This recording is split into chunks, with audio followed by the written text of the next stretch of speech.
Suffering 1, question of the day. What do we mean when we talk about suffering? How does suffering connect with the ethical obligations of a medical professional? What would you consider a good definition of suffering?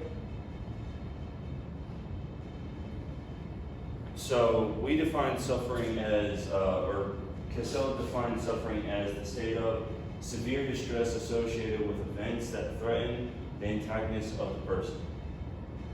Suffering simply is the objective frustration of human flourishing. The main point of writing about suffering in medicine is to aid the suffering patient. Key points. Number 1, when is suffering experienced? Number 2, what is the role of the clinician? Number 3, human conception of themselves. And number 4, how to ethically handle a suffering patient. Key point 1, when is suffering experienced? According to Zaletta, suffering is experienced with the lost capability to do enjoyable or routine activities or to participate in the political realm. The article by Tane Perelman talked about a young girl named Marie. Marie had abdominal pains which forced her to miss 70 days of high school. This pain greatly altered her life. Marie exclaimed that she did not care about the pain, she just wanted her life back. So basically, the only thing that was really bothering the whole time is that she was just upset at the fact that she was losing her whole high school career, and just because of this pain, so she really had no choice but to just suffer through it. She lost out a lot on her social life, and she felt like she was outcasted for that reason. So, our next question is, what could have been a good method to help Marie in her situation? So, our second key point is, what is the role of the clinician? So, the clinician's main purpose is to aid the patients. Now, it's tricky how you want to do that, especially in cases like Marie. The clinicians are supposed to provide them with strength, but without attempting to ease the situation with medical interventions. You know, if you're trying to tell them about all the medical benefits, like Marie in her situation, she's already heard them all and has experienced that they don't work sometimes. So sometimes the best thing you can do is just be there for them and just help them without trying to solve their problem. Question, as part of the medical team attending, how would you have handled the situation with Marie when she was upset? So I have some quotes here that I found.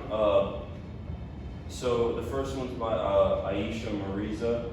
So it says, "It is not the bruises on the body that hurt, it is the wounds of the heart and the scars on the mind."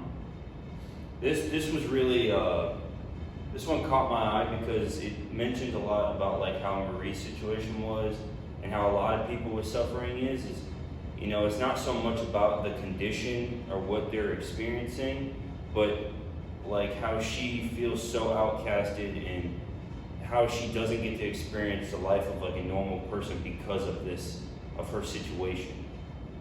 The next one is you are not your illness, you have an individual story to tell. You have a name, a history, a personality.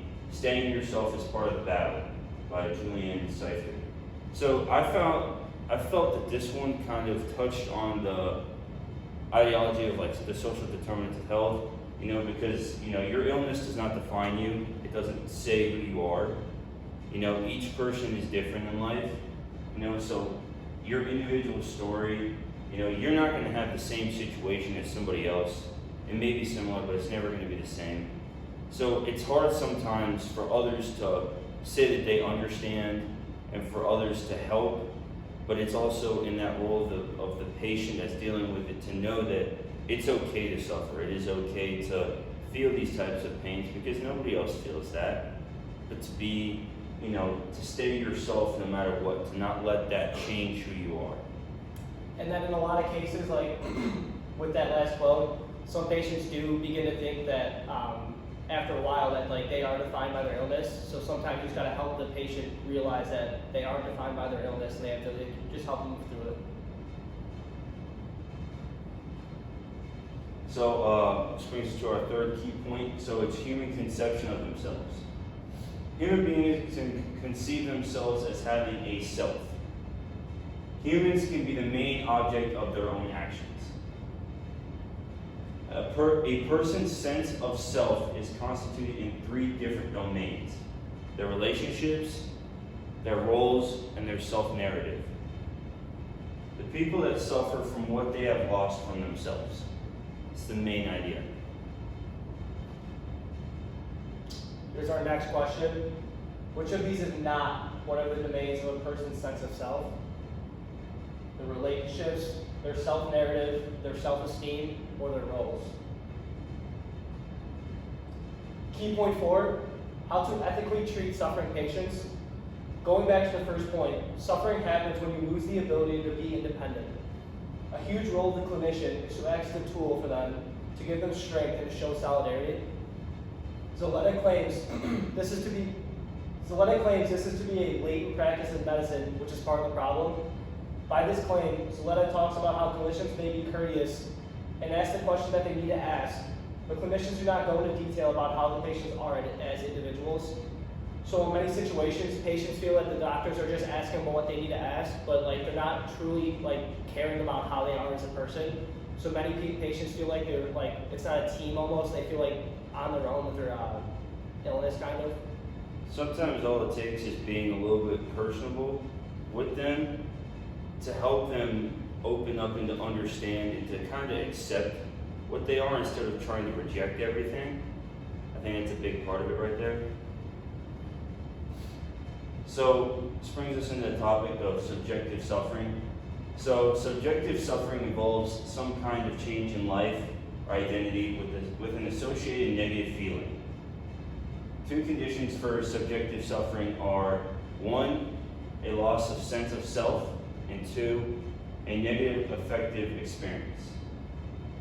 This kind of suffering can be labeled subjective patient suffering, or SPS, and it is the necessity of condition that helps to distinguish SPS from more superficial and transient emotional states, such as ennui, brief anxiety, or fear.